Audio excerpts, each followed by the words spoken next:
Hi, and welcome to Diversity in the Community. I am your host, Teresa Freeman. Diversity in the community highlights diverse people and subjects.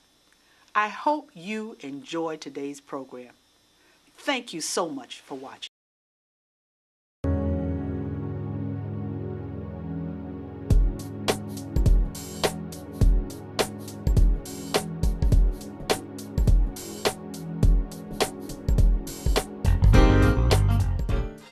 To move the cameras and show exactly what happens to the recyclables. So they come in over here. It's a single stream facility. Are you familiar with that terminology? No. Okay, so single stream is a collection method. All the recyclables are in one container and then they're sorted through the technology here, as opposed to separate bins where you have, paper and containers, and then it's separated at the curb. But it's actually separated. All the recyclables are separated here. Now that's separate from your trash. Your trash is actually taken to a different facility. So even though when I say everything is put into one collection cart, I just want to make sure I distinguish that between recyclable and trash. Okay, does that make sense? Yes. Okay. Okay, so everything comes to the tip floor here. And then this is single stream, so everything's mixed together. So our goal at this facility is to separate everything and have it in bales and ready to be shipped off to be made into new products. Okay, so there's your payloader that pushes everything over to the conveyor belt. And then it goes up the conveyor belt.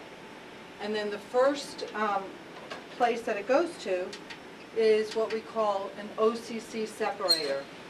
Wow. Okay, and OCC stands for old corrugated. Wait a minute. Old corrugated cardboard. Old corrugated, I'm like, what's that other C? Old corrugated cardboard. So what happens is everything, let me just show here and then it makes a little more sense. Everything came up this conveyor belt, so this was the tip floor, came up this conveyor belt, and then it comes to these people. These are quality control sorters. And so their job is to take things out that don't belong. So it's a negative sort rather than a positive sort. And they're taking out things, one of the number one mistakes that people make are the plastic bags. And you can see some of the problems associated with the sorting is that the plastic bags get stuck on the sorting discs over here. So when people put out recyclables, they shouldn't put plastic bags out there? Exactly. They should bring them to the grocery store. They can still recycle them, but they should bring them to the grocery store. So here... Or you can find lots of other reuses for them. If you have a dog. Oh, yeah. Right. So, so they're pulling out things that don't belong. That's just one example, is the plastic bags. And then they're allowing everything else to come through, and the cardboard kind of surfs on top, and then there's spaces in between, and the other items fall in between the spaces, and then they go to different conveyor belts. Okay, so then that initiates the sorting process. And then the paper is further sorted, so you can kind of see, this is where we started, that's where the OCC separator is, then it comes around and it goes through two more different sorting processes. So all these people are doing is they are pulling out, they're still pulling out things that don't belong. So you get over here too. Now the corrugated cardboard has already gone to one staging area and is going to be baled. This is the rest of the mixed paper, and that includes newspaper, junk mail, any kind of white paper, office paper, could be box board, which includes your cereal boxes. Did I miss anything? That pretty much covers it. Magazines and catalogs. Magazines, catalogs. So that's all that kind of material. Yeah, and that's all bundled together. And then I just want to show you what the product looks like. Okay, so this is before it goes to the paper bale. So this is, you can see that it's a pretty clean product that's going to the mixed paper bale. And then once it leaves this area, then it's going to go to the baler, which is This might be the containers, so I'm going to just turn it a little bit. Yeah, it looks like, Yeah. So one side is the containers, and then the other side, don't get dizzy, is the paper. So, and you have these are paper bales. Sometimes they're lined up all the way here. So, and we consider them commodities, because what's going to happen is those will be sold, and then there's a revenue stream from the sale of the bales. And then each bale is about a ton. So, and you can see how it's pushing it out. And that came from the place that I showed you previously, where it was all sorted. Question for you on Yeah. the quality of the bale, right, the material, how clean it is, et cetera. Is it priced different? You know, like if let's say your facility is very, very clean and very picky about what goes in there versus others? Yes, it is. It's Okay. priced, well, what we have is, we have criteria or delivery standards. Okay. And so where it's sold, they have certain criteria. So the paper bale has to have a certain percentage of non-contaminants. Yep. So then, based on that, is what the price is negotiated at. I mean, I don't know if you want to add anything to that. You know, depending on the buyer and the facility, there'll be different standards of content and contamination, and obviously the cleaner the product, as you said, the higher the price. We ship out a very clean product. We get a good price for it as a result. And I think the thing that we're most proud of is that in 20 years, we've never had a load rejected for contamination. So, and you know, the company that operates this plant for us, Recommunity, they pay very close attention to quality control. They're very picky, and that's why we get the best prices for our materials. Well, that's what, wait, I should back up. That's one reason we get the best prices for our materials. The other reason is that the people who send their recyclables to us, they're very well educated about what can and can't be recycled. A few years ago, there was a plant up in Massachusetts that was undergoing some renovations. And so to keep their recyclables flowing, they sent some of them here for processing. Our plant manager told me he could tell the difference between the Massachusetts and the Connecticut recyclables just by looking at them, because the Massachusetts recyclables were a lot dirtier. Yeah. So that's, you know, and where that all starts is with Sartoria and the educators, because people know how to do it. Right. But, you know, in answer to your question, absolutely the price is contingent on the quality of the bale. So, you know, you may have some, and Recommunity that runs the plant here has facilities all over the country, so they're able to acquire a better price because they're able to sell in larger quantities. So that's, you know, that's the other equation. So who buys the bales? This one here, the paper bale is sold to a mill in Canada, and then it's made into different paper products. So, and I'm not sure about the corrugated, where that's sold. Okay, so after the paper is sorted, then we go to the container side. So we go over, and that's sorted differently, because you have different types of, okay. So you have different types of materials. So one way is the steel cans, which are your coffee cans, your soup cans. They're sorted by a magnet.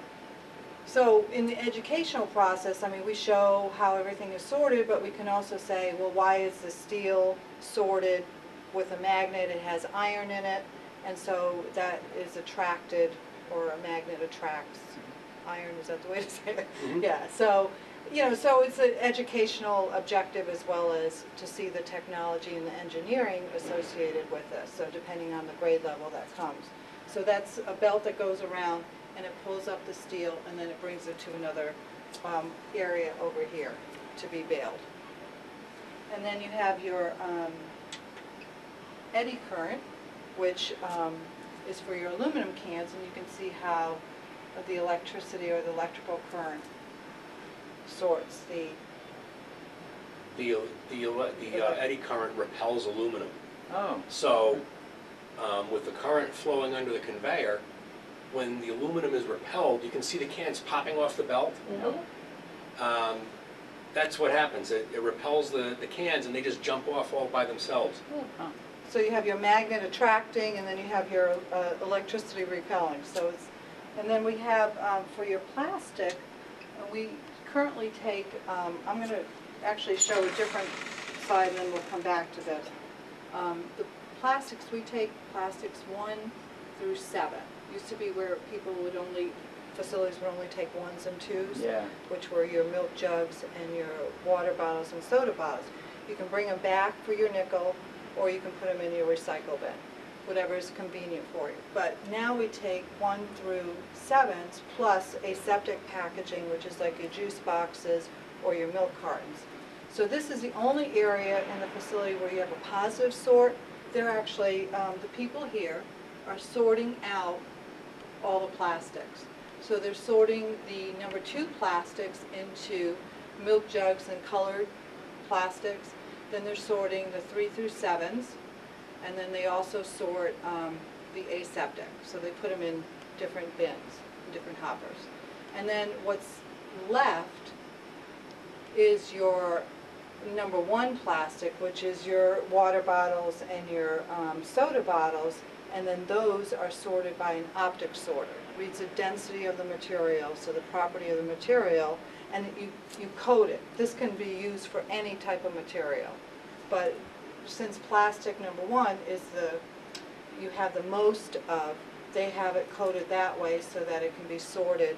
And then there's a computer, it's computer generated, and there's an air jet that actually shoots it up, puts it through a chute, pushes it through a chute, and then into a hopper, the plastic. Now, if someone leaves caps on, or if there's a lot of fluid in the number 1 plastic, then they have a quality control. Oops, wrong one. Okay.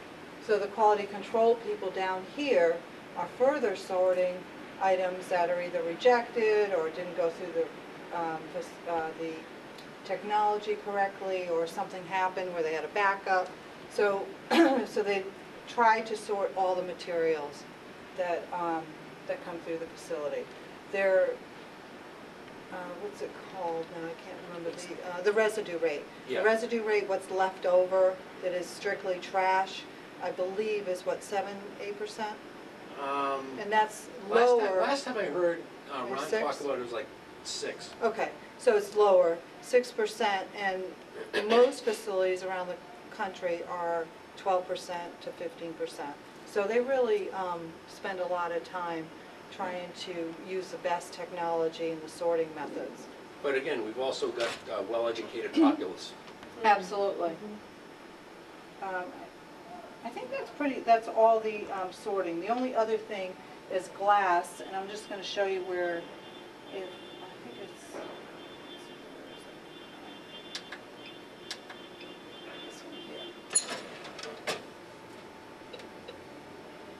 So you have 2 conveyor belts. One has a glass going up, and then it just falls into a hopper.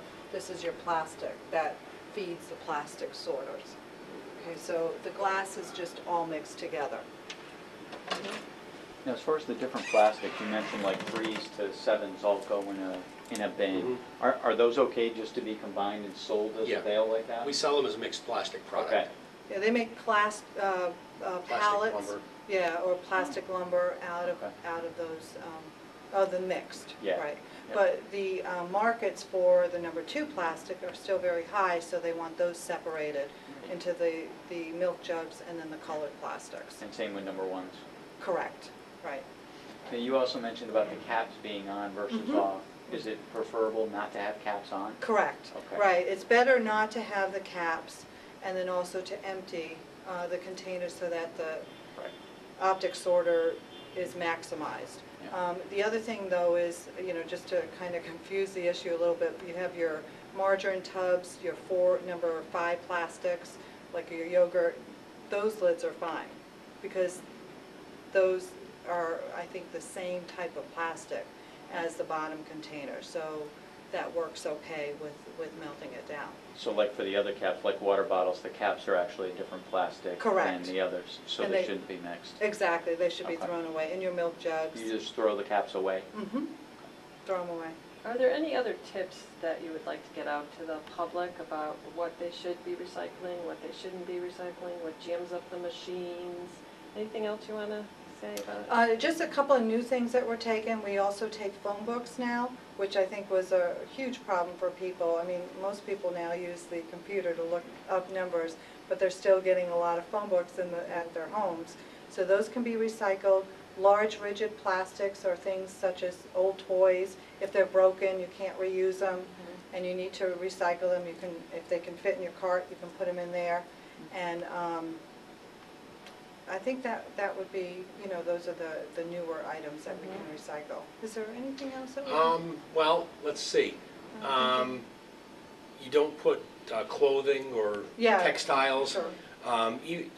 There are a lot of things that can be recycled that don't go in the curbside bin. Clothing is a big one. Electronics is a big one. Yeah, that's a good Pots point. and pans is a big one. Still, I think the biggest boo-boo for us is plastic bags, because they can, you know, we can pull out a pot or a pan because it's pretty obvious that it's there. Plastic bags are insidious, and once they get tangled in the machinery, there have been times where we've had to shut down the plant for a half a day to be able to have mechanics go in, and they have to use their hands to clear a jam like that. There's lots of other things you can do with the plastic bags, dry cleaning bags, garbage bags, things like that. Any of them is preferable to putting it in your curbside bin. And yeah, and usually the grocery stores will allow you to even put cleaner bags and bags that you might get from department stores. They allow you to put those also in the bins, including the grocery bags. A lot of grocery stores will take them. Yeah, they'll have a collection box near the door, and they'll take any kind of film plastic. And as you know, all the film plastic can be baled and sold separately, but it's got to be a homogeneous product. Good information. To an electronics recycler. Yeah, I'm not sure that's what they do with it, but. So I know, like in our neighborhood, there's two primary recycle pickups. So there's All Waste and Pains. Yeah. Now, do those carriers, do they get paid to bring the recycled materials here? Do you pay them for the raw materials? That's a really good point. The haulers get paid to transport materials, whether it's here or somewhere else. Yeah. But if recyclables are brought here by municipalities or by haulers, they don't pay a tip fee, which is associated with trash. But when they bring the trash down to the trash to energy plant, they do pay a tip fee per ton. So it's to a city's or municipality's advantage to recycle more because they're going to pay less money for their trash, for the tip fee. And the haulers make their money. They provide a service, whether you have a subscription service where you pay the hauler directly, whether your town pays the hauler, whether your town has its own fleet of trucks. Those are bundled services under state law. So if you pay a trash hauler, that trash hauler is going to be providing you your recycling collection as well. Yeah, we used to have a small bin like that Right. initially. Now our We have a recycle cart. bin is as big as the trash, which is great, because that's the one that always filled up first. There are a lot of items that can be recycled, but that don't go in the curbside recycling bin. There are separate recycling systems that are in place. Batteries and electronics are one thing. Clothing is another. Textiles. There are recycling systems for, of course, bottles and cans, plastic bags, plastic film. Those things can be recycled, but they have to be brought to a collection point, which is generally at your supermarket, or maybe your dry cleaner will have a box by the entrance to the store to collect those things. And they can be actually baled and sold separately into the recycling market, provided it's a homogeneous product. So the film plastics all go together. So there are a lot of things. Light bulbs is another one. There are some retailers now that have take-back programs for compact fluorescent lights and other types of fluorescent tubes. It varies from store to store and from product to product, but there are other systems in place. So there are a lot more things that can be recycled that just don't go in the recycling bin. The closed-circuit cameras, what about 3 or 4 years ago? Yeah, 3 or 4 years ago. because you can't see everything. Once the building was expanded, you couldn't see all the technology. And it's important for people of all ages to see how things are sorted and the importance of seeing a visual, too, of the magnitude of it. Looks like these guys over here are going inside the machinery to, ooh. Could be. Yeah. In fact, that's having fun. one of the reasons why it's important for people to actually see inside this facility is, believe it or not, I mean, we've been doing this in Connecticut for 20+ years. There are still people who think that it's just some kind of a sham, and that everything, the recyclables and the garbage are recombined somehow, and they all go to the garbage plant. And seeing really is believing. And when people see this, they can't help but disabuse themselves of that notion. Mhm. So now what happens with this? Somebody buys it and they totally melt it down? Yeah, these are made into pellets, and then the pellets are used, they're stretched, and then they're made into thread, because this is more of a, the number one plastic can be made into more, fiber and textiles. So this carpet, for example, this, I mean, if you take a good look at your fleece vest, you'll see it's really a bunch of non-woven fibers, and that's just melted plastic that's stretched really thin. Wow. Have you seen that process? I haven't seen it, but we have pellets, we have the thread, Oh, we yeah? have the different, so we can show, Okay. the process of that. But I know they're transported by pellets once it's melted down. They're protruded, they go through a protrusion, like a little, in their little Extrusion? little pellet, extrusion, yeah, thank you. Yeah, I mean, we don't do it. Don't put that on. We don't do any of the processing here. We ship out bales of plastic, and there are, the manufacturers will take care of the subsequent steps. We just give them the raw material. And do any of the manufacturers, and you may or may not know, in terms of need to separate it based on color, depending on what they're doing? Like the green plastic versus the clear? Yeah, the number one plastic, no. It can be, so we just combine it and put it in a bale. But the number two plastic, yes. These are just mock bales, I mean, yeah, so, but the number two plastic, We'll separate We'll separate it. the natural from the pigmented. Right. Okay. yeah. So when we bring you back to see the bales, you'll see these big gray bales of number two plastic, which is natural, and then the other bales of number two are incredibly colorful, because that's all the laundry detergent jugs and things like that, where the manufacturer of the product needs that color on the store shelf to sell his product. Right. Are there some things that we're not recycling now that you think we'll be recycling in the future? Organics, Yeah? food Yeah. scraps. Yeah? Yeah, definitely. Yep. Yeah, I think that would be the up and coming, It's coming. So what It's would going to be 5 years. I guarantee there'll be yeah. some kind of program. There should be, because so many, I mean, you think single stream, so many people were so opposed to it when it was initially started. Like, oh, how can you mix everything? It's going to be a dirty product. And I think that it probably, once people saw how well it worked, it was implemented within, what, a couple of years, maybe 2-3 years Yeah, we started it, throughout and Connecticut. we convinced some of the skeptics that it was worth doing. The thing about organics is that 14% of all the garbage that is going into the trash to energy plant is food scraps. And they don't burn very well because they have a high moisture content, but they can be doing things other than just being burned. They can and should be composted, where you can not only recover energy value because the decomposition process throws off methane as a natural byproduct, but you're also left with compost, which can be used as a soil amendment, and so you're actually adding nutrients back into soil. You're adding, it's a medium for increasing the water retention of soil, so you have less erosion.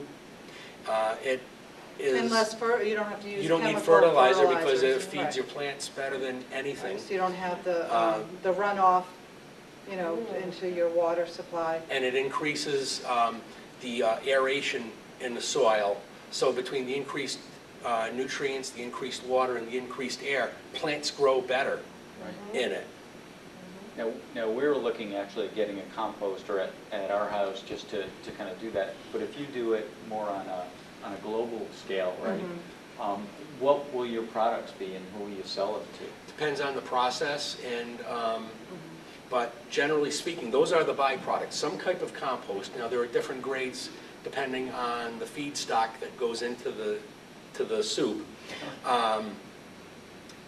So that'll give you you know, the balance of phosphorus and nitrogen and the other nutrients that are in the soil. But generally the byproducts are some type of compost and some type of gas that'll be rich in methane. There are some processes where they actually separate the methane from the carbon dioxide, which is the other gas that's being produced. And they can actually harness a pipeline quality natural gas from compost. Or sometimes the gas can just be combusted to generate electricity. In fact, at the Hartford landfill, we have a gas collection system where we capture just that gas. It's a mixture of carbon dioxide and methane, but there's enough methane in what we're collecting to spin a turbine. And it's actually generating enough electricity to power 750,000 homes. 750 to 1,000 homes. I don't want to make it sound like, yeah, we're powering the whole state off that one little landfill. But And it's from the decomposition process, you know, so methane is a byproduct of that, right? So, but I just want to go back to the single stream. When we were talking about single stream, one of the problems before single stream is that the haulers had trucks that were separated into paper and containers. And customarily, the paper would fill up faster than the containers. So they would come to the plant with maybe 3/4 of a filled up truck, which, you know, for transportation and the gas prices really wasn't the most feasible way of transporting the materials. So with single stream, that actually solved one of the problems where everything was combined, so they were able to fill up their trucks. It was less trips and more feasible, and, you know, not as much gas, although the gas prices went up, or the diesel prices. Yeah. But, you know, that was one of, I don't know if it was one of the things that precipitated single stream, but it was definitely a problem solved when that came into existence. in fact, it actually solved two problems because the haulers could then go to the automated collection. Right. One of the toughest jobs that there is in this country is driving a dual stream recycling truck, because you drive the truck 10 yards, you get out of the truck, you bend over, you pick up the bin filled with containers, you dump it into one section of your truck, you put that one down, you bend over, you pick up the paper and the cardboard, you throw that into another side, into another part of your truck, and you're doing that 300, 400, 500 times a day. So workers' comp was a problem, workplace injuries were a problem, because, you know, the human back can only take so much. And so being able to go to automated collection solved two problems.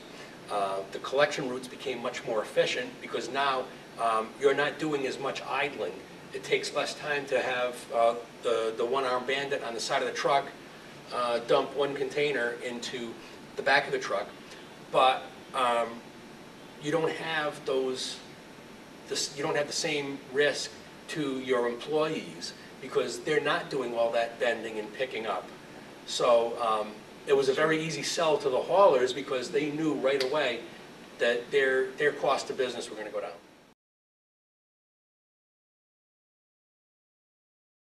Full of trash depicts an old-fashioned dump, how we used to manage trash way before recycling and landfills and trash to energy.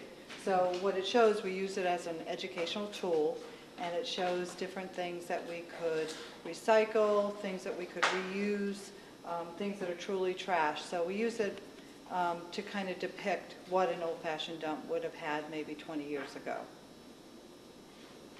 An artistic rendition. So who makes this?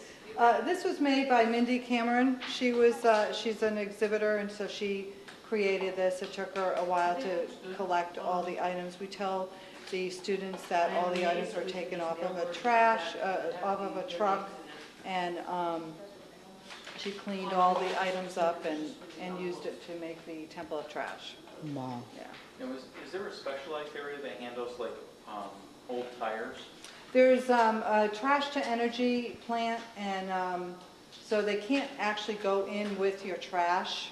So they have to be collected separately, or you can bring them back to the places where you purchase them. Yeah. So it's kind of one of those things that Paul was talking about, different collection methods. This is one of those. You can't put it in your bin. It can't go in your trash. It should go via a different way. I just didn't know if there were areas in Connecticut that take them and find a use for them. Sometimes they do recycle them, yes, absolutely. So they make like a landscape, not landscapes, Like the mulch, the rubber, playscapes, thank you, Yeah. playscapes they and use rubber things of that mulch sort. too. Excuse me? The rubber mulch they use now? Yeah. Instead of, yeah. So, As long as it's not in the Connecticut River. They found a lot in the Connecticut River recently. well, what happens is, people don't find a place to put items, they'll dump it. So, it's really important to have collection mechanisms for people and infrastructure to support that. So, every second, we have 6 tons of trash that's generated in the United States. And we generate 250 million tons of trash before recycling every year. And in Connecticut, it's 4 million tons. Wow. Example of trash is if someone were to come in just as a public visitor, they can go through and use a scavenger hunt and find different things. A lot of people like it because there's some nostalgia. They'll find things that, oh, I remember this from a long time ago. Some people have compared this to their garages and their basements. But, there's a lot of different things in here. If we have elementary school children, we joke with them and ask them if they know what a typewriter is, if they know what a turntable is, a rotary dial phone. I mean, there's a lot of things that we grew up, or I grew up with, that, the kids they're not even aware of. Yeah, I love the rotary phones. My daughter picked one up and was like, I don't know how to use this. Wow. How long did it take her to do this? I know. Took her six months to a year to make them. Wow. And what is fun is once you determine what things could be reused, what things could be recycled, you can say, well, look how much trash is generated after that is substantially less. So it's just a fun way to show people how to reduce their trash. Mural as well, but Dave Comites, who we call Sustainable Dave, is a videographer he is originally from Connecticut. He lived in California, then he moved back to Connecticut. And so for 1 year, he decided to make the least amount of trash that he could possibly make. So as you saw on the digital sign, each person makes about 2,000 pounds of trash each year in Connecticut. He made 28.5 pounds of trash. So he called us up and he said, what do you want me to do with this trash? Can I donate it to you? And we were all excited. I mean, other people might think weird, but we were excited to have his trash to kind of show different people how one person could substantially reduce the amount of trash. Now, even though this might be extreme, for one individual, there's still points in here that show, well, what can I do to reduce the amount of trash? So he had a Sustainable Dave backpack where he brought reusable items to restaurants, so he never took a to-go container. He used to go to get his coffee every morning, then he brought his reusable mug so that he reduced the amount of trash. So he took all his trash, he put it in the basement, and then he kind of looked at it and said, well, what are ways that I can reduce it? So he composted, he recycled, and then he thought of ways of reusing items rather than making trash. So we put it on Great. display here. Yes, that's what we're trying to get people to do. I wanted to show some of these reusable sculptures that were made. They're made by Curtis Sculptures, and they show different landmarks in Hartford, and they were created by Curtis Thrall, and he used reusable and recyclable items to create this beautiful masterpiece. Wow.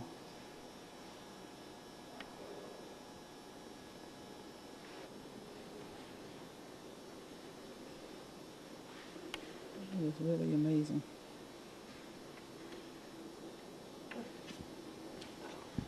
Amazing. Look at And that. this is another one of his sculptures, and it's the Old State House in Hartford. Wow. Promote or encourage organic recycling. And right now, we don't have the infrastructure set up in Connecticut where it's transported from your house to a facility, but people can compost at home in their backyard or in their basements with vermicomposting. So we actually have a vermicomposter here, which means that we have red wigglers in there that will eat the organic waste and make compost. So I don't know if you'd like to see. Do I? I'll pull some out for you. Where is the... Are they just worms? Or Yeah, they're worms. They're red wigglers. They're different types of worms, though. Let me get a... big fat one? well, they're not... They're kind of small. Bottom because they don't like the light. And so what we do is we feed them vegetable scraps, coffee grinds, or paper, and it has to be moist because they breathe through their skin. And then they make and create and generate the compost. And then the compost, we clean it out every 6 months. It can be used as compost tea. You can mix it with water and use it to water plants, or you can mix it with soil, and it can be a soil amendment or enhancer. No kidding. Yeah. So wait a minute. Not the worms. Well, you could use the worms too. So everything they don't eat in this bucket is compost? Is that what you're saying? Or? Yeah, I mean, if in layman's term, they poop out compost. Oh, gosh. I don't know how else to say Cycle of it. life. Yeah, it's recycle of like, here it is right here. That's Oh, compost. okay. So you dig it out of there. And we separate the worms from the compost, and then it's able to be used. Oh, gosh. Yeah, so every 6 months. Otherwise, what ends up happening is they will eventually die because they can't live in that environment with the compost because they're eating their own Compost. compost. Thank you. Sorry to make you go into such detail. She's probably saying, No, I don't. And you could put your food scraps in there. No meat, no oil scraps. It has to be, they're vegetarians.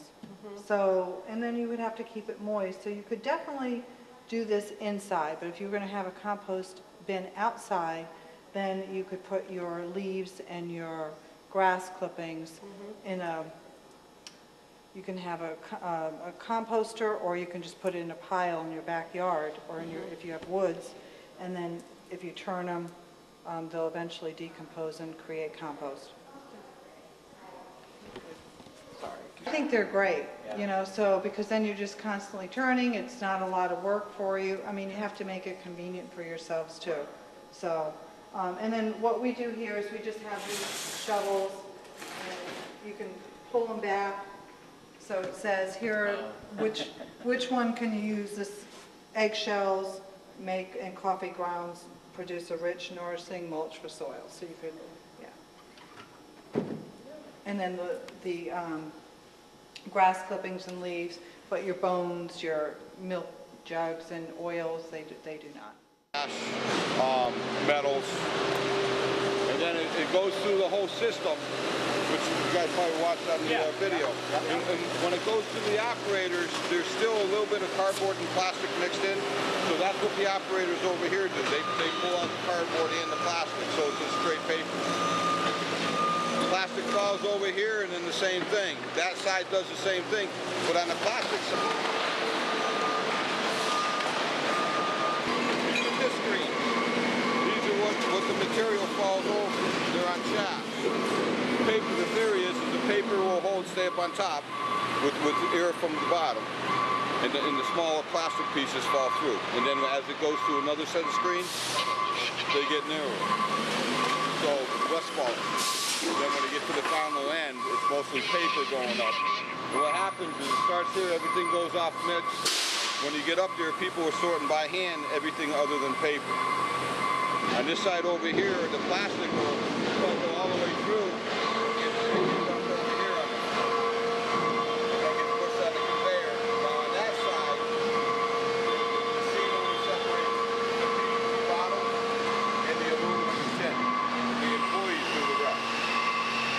This is full. It's just, I've been here for going on 2 years. This floor right here holds a little over 500 tons. We've been right to the yellow blocks.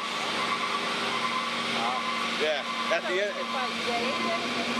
Yeah, because all the trucks come in and the system runs, but depends on how many trucks come in. So, on like a Friday, do you try to clean it all up? Yeah, well, that's what we started. That's what we did last night. We really cleaned up the tip floor, and actually, instead of having the employees start at 7 o'clock, I had them start at 7:30, so we got some of the material that came in because the tip floor was completely empty. And it depends. Throughout the week, certain days are heavy, certain days are light. On Fridays, a lot of trucks will come in early because they want to get out early. So, aluminum, signs up on top, aseptic, colored, natural, tin. And we store it here, and then when we get a full load, truck comes in, we load them up and get them out. Wow. Every load that goes out, we try to make sure it's fully. That's very impressive. I said very impressive. These are aluminum cans. If you take a close look, you'll see Budweiser, Bud Light, there's Coke, there's Pepsi. These are all deposit cans people can collect a nickel for, but they'd rather just put them in their curbside bin and recycle them that way. When the bottle bill was introduced, it was mainly to control litter. It wasn't intended to be a recycling system. We've got a great recycling system in Connecticut now, and people, as you can see here, prefer to put things in their bin rather than go back to collect the nickel. And as the state gets into other types of recycling systems, one thing they got to keep in mind is convenience. Because if a system isn't convenient, it doesn't do anybody any good. And we think we've got a better, more convenient system, and people seem to agree because they're voting with their feet, or their bins, as the case may be. So, if they were to be returned to the grocery store, they would come through the same process. It'd be the same process, it'd be a different handler. The deposit system is like a parallel universe of recycling. The bottlers and distributors have their own systems for processing the stuff. If you're looking at a bale itself, there's a lot of other material in there that's besides just a can. If you can take a can and crush it, just think of a machine pressing with hydraulic pressure. So yeah, I mean, there's definitely a lot of cans in there. Yeah, maybe, yeah. All that wasted money. Yeah, it's a lot of wasted.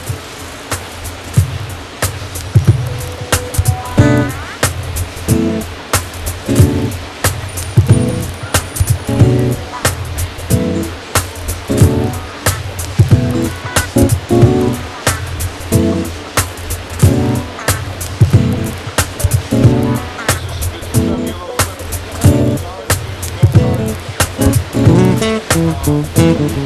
Thank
you.